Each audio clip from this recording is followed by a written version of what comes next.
Tahun 2008, sore itu, mobil off-road milik perusahaan melaju pelan, membelah lautan pohon kelapa sawit yang seolah tak berujung. Jendela mobil memantulkan bayangan gelap dari deretan batang pohon yang berdiri rapat. Udara di luar terasa berat dan lengket, membawa bau tanah gambut basah, bercampur aroma langu dari sisa panen. Di belakang kemudi, Paris, manajer perkebunan yang masih berusia 28 tahun, sesekali memijat pelipisnya. Ia baru saja melakukan perjalanan jauh dari ibu kota provinsi menuju pedalaman Kalimantan Tengah. Penugasan ini adalah tantangan terbesarnya. Lokasinya PT Griawana, dikenal sebagai perkebunan tua dengan hasil yang tidak stabil dan masalah internal yang parah. Paris dikirim untuk memulihkan produksi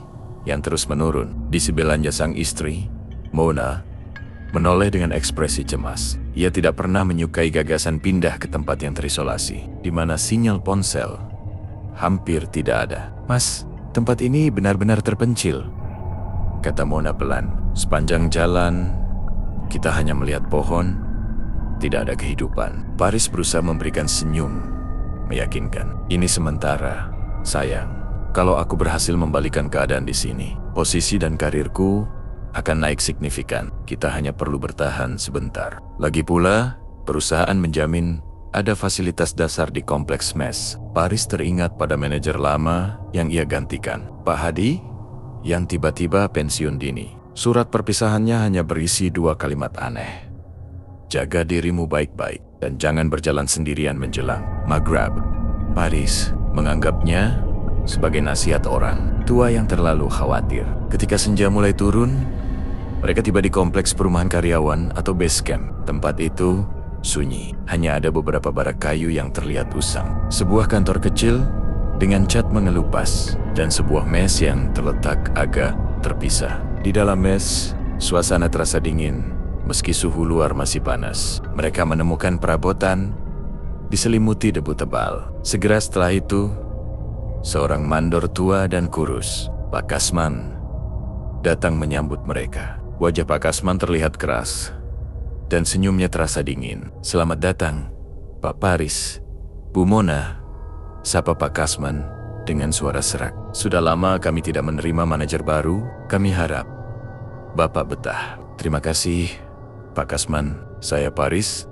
Saya ingin kita bisa segera bekerja sama untuk meningkatkan hasil," jawab Paris sambil menjabat tangan Pak Kasman. Pak Kasman mengangguk. "Tentu, Pak. Tugas saya mengurus kebun. Tapi ada hal penting yang harus Bapak pahami. Di sini, kebun bukan hanya milik PT. Ada pihak lain yang punya hak di tanah ini. Kami menyebutnya penghuni lama." Mona langsung bergidik. Paris mempertahankan sikap profesionalnya. "Baik, Pak. Tapi fokus saya adalah produksi." Malam pertama di mes adalah malam yang panjang. Paris mengeluarkan laptop untuk menyusun rencana kerja. Ia membuka laporan insiden lama.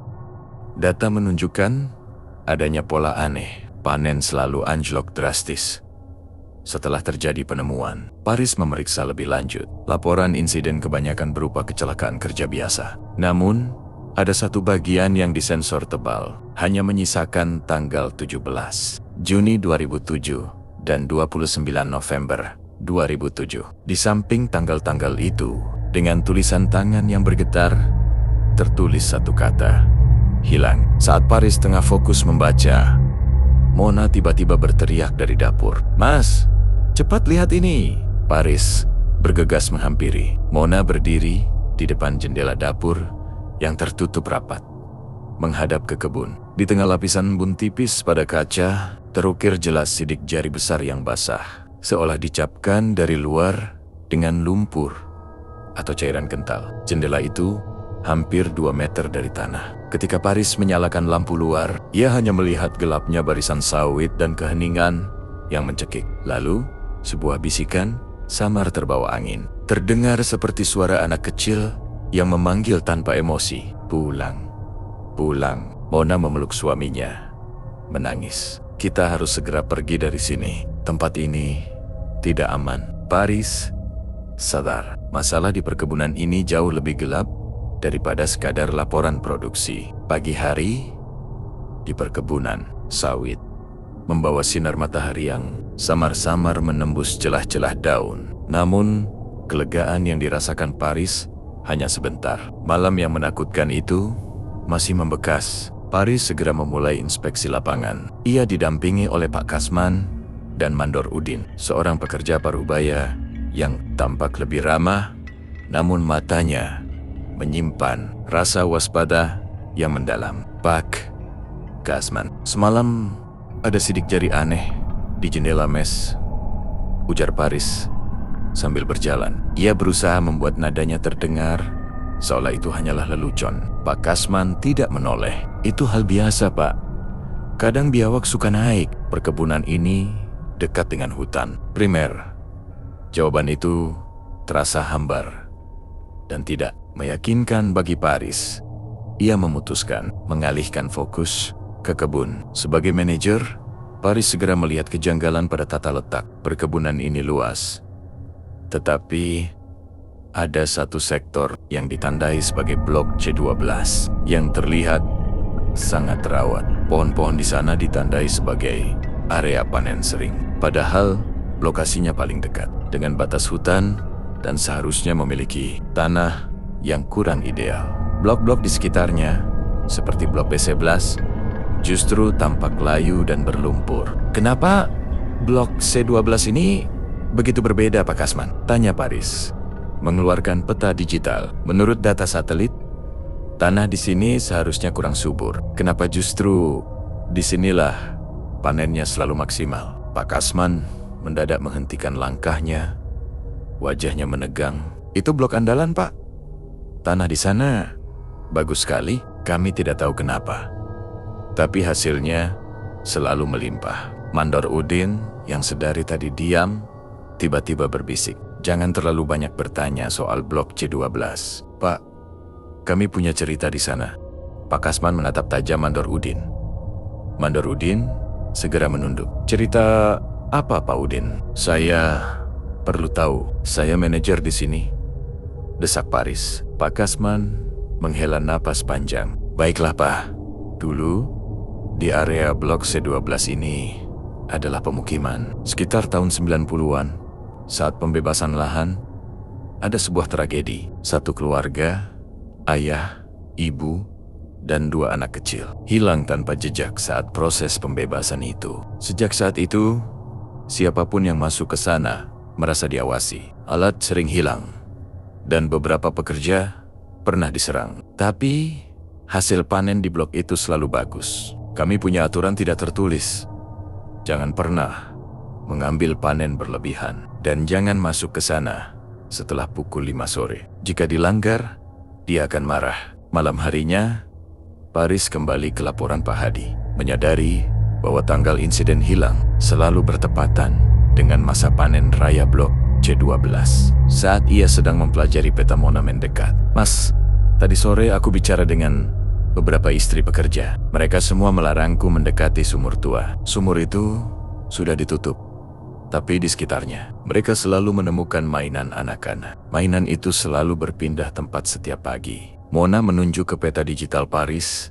Titik yang ditunjuknya berada di perbatasan blok C12 dan blok B11. Tiba-tiba, laptop Paris berkedip. Sebuah file tersembunyi muncul di layar, berjudul C12 Final Doc. Paris membukanya. Itu adalah catatan terakhir Pak Hadi yang tidak resmi. Isinya ditulis dengan huruf kapital. Mereka benar. Dia nyata. Dia hanya mau si 12. Aku coba keluar, tapi dia menguncinya. Hari ini tandan itu berdarah. Bau amisnya tidak hilang. Aku tahu apa yang dia mau. Dia mau kami semua mengakui haknya. Paris, jika kamu baca ini, jangan pernah mencari yang hilang. Biarkan mereka tinggal di bawah pohon itu. Jangan pernah masuk ke C12 lebih dari jam 5 sore. Jangan pernah listrik di mes tiba-tiba padam. Kegelapan pekat menyelimuti ruangan. Bersamaan dengan itu, terdengar suara dentuman keras dari atap. Sesuatu yang berat baru saja melompat ke atas langit-langit. Mona mencengkeram lengan Paris. Paris segera meraih Center. Suara gesekan seperti kuku panjang menggaruk kayu, bergerak perlahan tepat di atas kepala mereka. Gesekan itu berhenti. Lalu terdengar suara napas yang berat dan serak, seperti bisikan dari liang lahat. Kau mengambil. Dia sudah tahu, dan dia tahu Paris telah melanggar batas yang seharusnya tidak disentuh. Ketakutan adalah satu-satunya hal yang bisa dicium oleh Paris dan Mona di kompleks mes malam itu. Setelah suara dari atap menghilang, keheningan yang tersisa terasa jauh lebih menekan. Listrik masih padam. Paris dan Mona meringkuk di kamar. Senter di tangan Paris bergetar. "Mas, kita harus pergi besok pagi," pinta Mona. Suaranya serak. "Aku tidak peduli dengan karir. Aku hanya ingin kita selamat dari tempat ini. Kita tidak bisa lari begitu saja." "Sayang," balas Paris. "Melarikan diri sekarang berarti membiarkan dia menang. Aku yakin dia tidak akan melepaskan kita sampai urusan ini selesai. Dia ingin keadilan, dan dia ingin kita melihat apa yang telah terjadi di sini." Paris yakin bahwa misteri blok C12 adalah kunci dari semua masalah ini. Mengapa blok itu selalu memberikan hasil panen terbaik, sementara pekerja ketakutan untuk memasukinya? Apa yang ditukar oleh para manajer lama dengan hasil panen yang melimpah itu? Keesokan harinya, Paris segera mengatur pertemuan rahasia dengan Mandor Udin, menjauhi pengawasan siapapun. "Pak Udin, katakan yang sebenarnya. Apa yang terjadi pada orang-orang yang dilaporkan hilang itu?" desak Paris. Mandor Udin terlihat sangat pucat. Matanya terus melihat ke sekeliling. "Bukan cuma keluarga yang hilang saat pembebasan lahan itu, Pak. Ada beberapa pekerja lain yang juga lenyap. Yang paling akhir, 2 tahun lalu, mereka masuk ke C12 setelah jam 5 sore. Disuruh mengambil tandan yang tersisa. Mereka tidak pernah kembali. Kami hanya menemukan satu hal." "Apa itu?" tanya Paris. "Gergaji mereka hancur, bengkok seperti diremas tangan yang sangat besar, dan berminyak. Bukan minyak sawit biasa, Pak. Bau anyir seperti oli kotor dan darah," jawab Mandor Udin dengan nada bergetar. Mandor Udin kemudian mengeluarkan dompet usang. Ia menunjukkan foto buram seorang anak laki-laki kecil dengan mata kosong. "Ini anak saya. Hilang 10 tahun yang lalu. Manajemen lama bilang anak saya lari. Tapi saya tahu dia diambil. Saya mengambil terlalu banyak tandan sawit dari C2. Belas hari itu," bisiknya penuh kesedihan. Paris terdiam. Ini adalah sebuah pengorbanan yang sistematis, ditutupi oleh manajemen demi menjaga produksi. "Pak Udin, tunjukkan di mana letak sumur tua itu," pinta Paris. Mandor Udin setuju. Dengan syarat tidak ada yang boleh tahu ia membantu Paris. Sore harinya, menjelang maghrib, Paris dan Mandor Udin menyelinap ke dalam blok C12. Paris mendapati sumur tua itu ditutup dengan lempengan beton tebal yang mulai retak. Bau busuk dan anyir terasa sangat kuat. Di atas beton itu, teronggok sebuah boneka kain tua yang kusam. "Boneka ini, Pak, ini dia yang selalu berpindah," bisik Mandor Udin. Paris mendekat, merasakan hawa dingin yang luar biasa. Tiba-tiba, suara retakan keras terdengar dari dalam kebun, seperti batu besar yang digeser. "Ayo kita pergi, Pak." "Dia sudah tahu," teriak Mandor Udin panik. Paris mengabaikannya. Ia melihat ke celah retakan beton dan menyalakan lampu ponselnya. Cahaya senter menembus ke dalam sumur. Jantungnya mencelos. Di dasar sumur, ia melihat genangan air keruh, dan di dalamnya, ia melihat bayangan putih yang mengambang. Bukan satu, tapi 3 bayangan. "Mayat!" bisik Paris tercekat. "Jasad keluarga yang hilang." Mandor Udin segera menarik lengan Paris. "Cukup, Pak. Itu hebakan. Mereka sudah lama tidak di sana. Kita harus lari." Namun, sudah terlambat.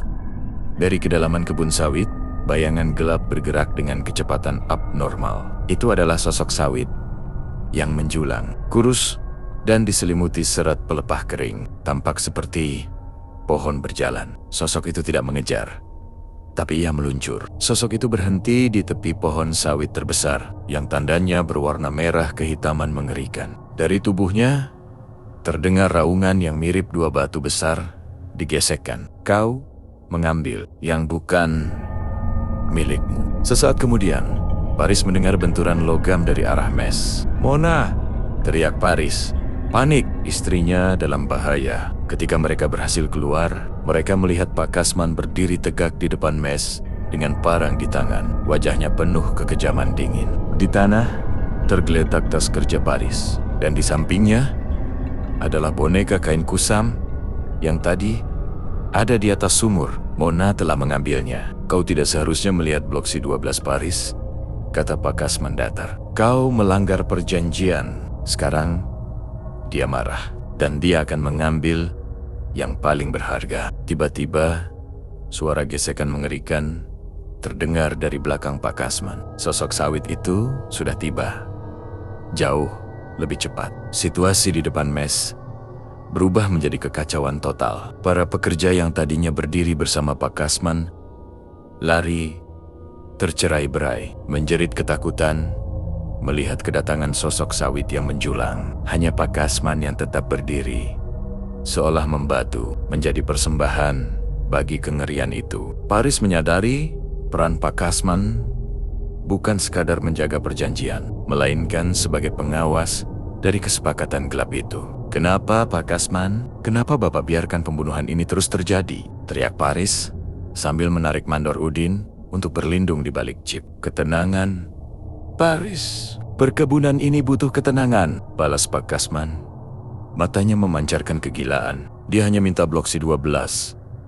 Kita berikan panen terbaik di sana. Dan dia memberi kita hasil yang stabil di blok lain. Kau merusak keseimbangan itu." Sosok Sawit itu tidak memedulikan Pak Kasman. Seluruh fokusnya tertuju pada boneka kain kusam yang tergeletak di tanah, yang merupakan milik penghuni lama. Dan tentu saja, pada mes tempat Mona berada, dengan lompatan cepat yang tidak wajar, sosok itu melangkahi Pak Kasman. Jejak kakinya meninggalkan cekungan di tanah berlumpur. "Ambil boneka itu, Paris, kembalikan padanya," teriak Pak Kasman. Paris tidak memikirkan keselamatannya sendiri. Ia hanya memikirkan Mona.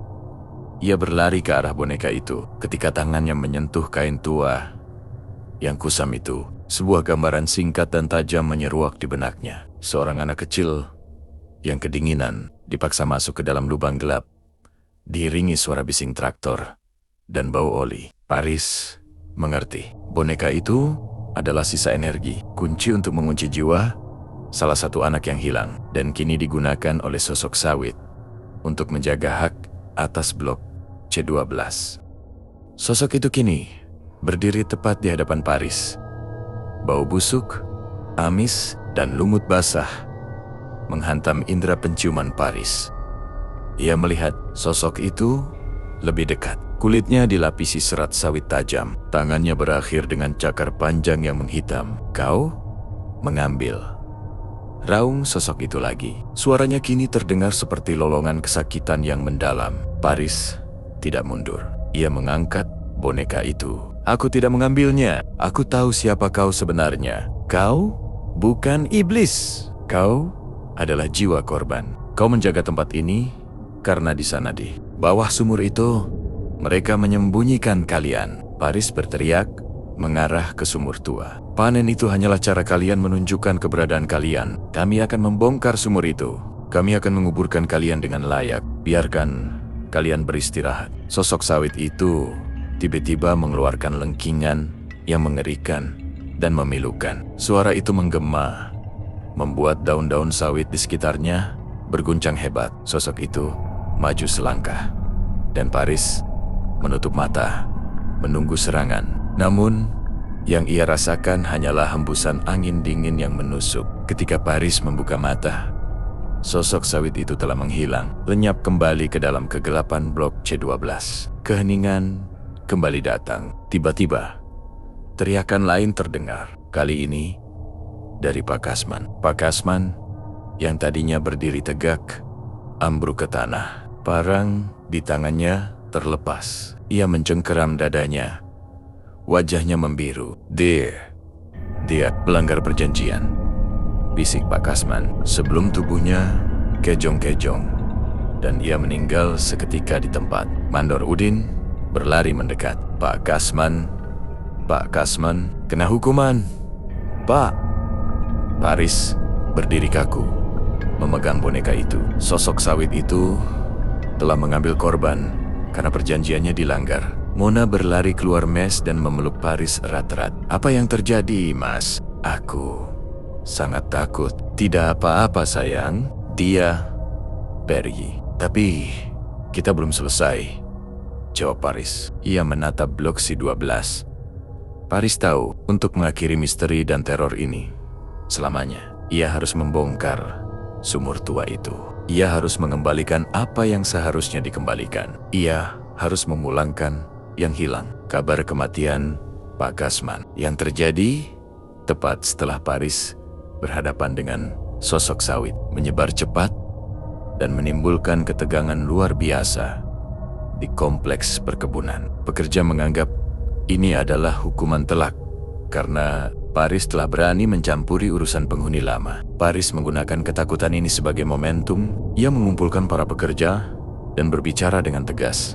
Pak Kasman meninggal karena dia memilih menutupi kebenaran dan menjaga perjanjian yang salah, kata Paris.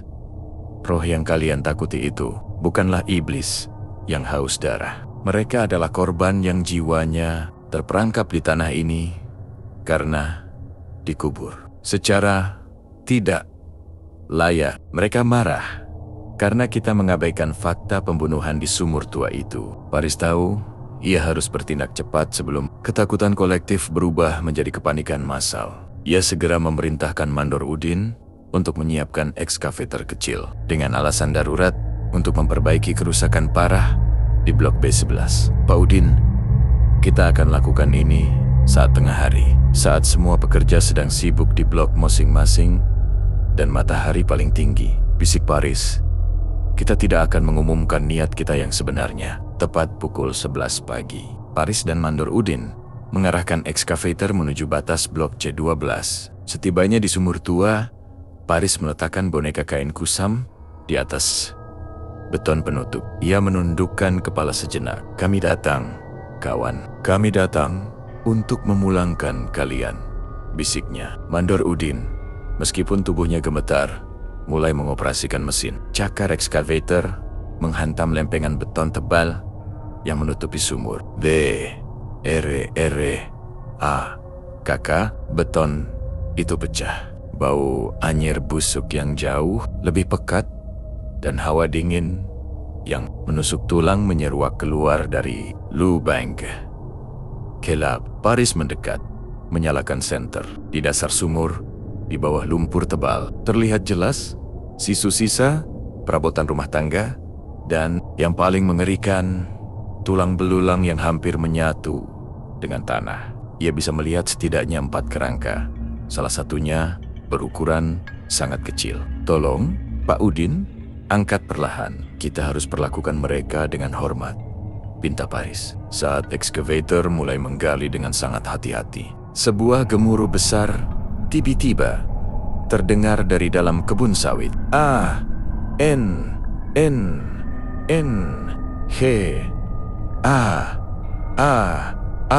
Sosok sawit itu muncul. Kali ini ia tidak meluncur. Ia berdiri tegak, dan pohon-pohon sawit di sekitarnya bergoyang hebat, seolah ia adalah pusat badai. Sosok itu meraung kesakitan yang luar biasa. Tidak, jangan ambil aku. Paris sadar bahwa sosok itu tidak ingin jasadnya ditemukan. Ia takut jasadnya dimakamkan secara layak, yang berarti ia akan kehilangan hak atas tanah ini dan harus pergi. Paris berteriak sekuat tenaga.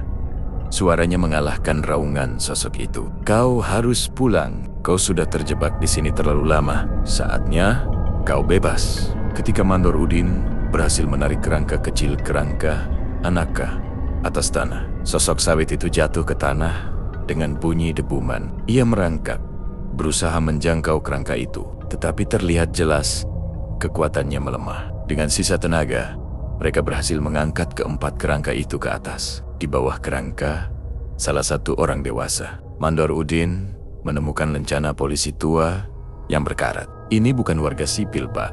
Mereka, keluarga polisi. Mungkin dia menolak pembebasan lahan, ujar Mandor Udin, terkejut.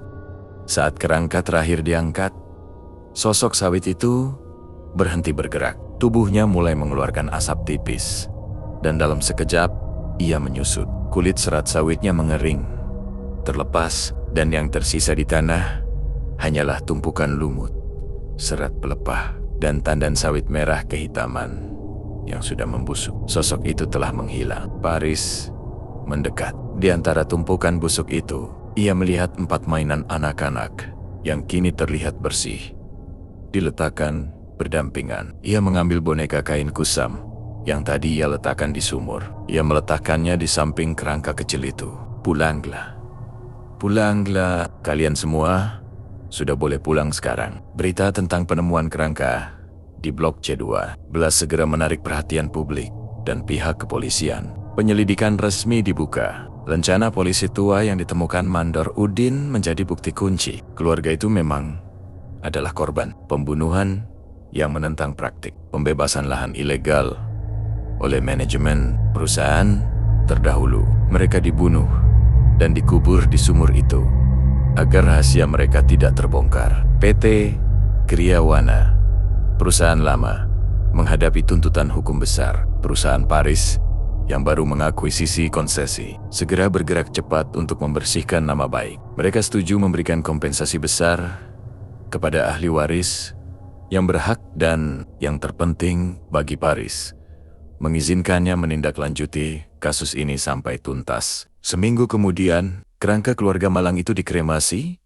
dan dimakamkan secara layak di pemakaman umum, jauh dari lokasi perkebunan. Pada hari pemakaman, Paris melihat Mona tersenyum tulus, senyum lega. Untuk pertama kalinya sejak mereka tiba di sana. Setelah pemakaman, Paris kembali ke perkebunan. Ia segera memanggil semua pekerja untuk rapat. Mulai hari ini, kata Paris, berdiri di depan mes yang kini sudah dicat ulang dan diperbaiki. Blok C12 tidak akan lagi ada. Blok itu akan menjadi blok peringatan. Tidak ada yang boleh memanen di sana. Kami akan jadikan area itu sebagai monumen, mengenang keluarga yang menjadi korban keserakahan. Kami akan menanam pohon-pohon rindang lain di sana, bukan sawit, agar arwah mereka benar-benar tenang. Para pekerja yang tadinya dipenuhi ketakutan, kini merasakan kelegaan yang besar. Mereka menyadari bahwa sosok sawit yang mereka takuti bukanlah makhluk jahat, melainkan jiwa yang terperangkap dan haus keadilan. Mereka kini tidak lagi takut pada blok itu, melainkan menghormatinya. Mandor Udin yang diangkat menjadi mandor kepala tersenyum pada Paris. Terima kasih, Pak. Akhirnya anak saya tenang. Kami semua tenang. Sejak blok C12 diubah menjadi blok peringatan, produksi di blok-blok lain mulai membaik. Kehadiran penghuni lama kini terasa berbeda. Tidak ada lagi suara gesekan kuku, tidak ada lagi bisikan yang memanggil, dan tidak ada lagi sidik jari basah di jendela. Kadang-kadang, saat Paris dan Mona berjalan di sore hari, mereka masih merasakan hembusan angin dingin melintas. Tapi angin itu kini membawa perasaan damai.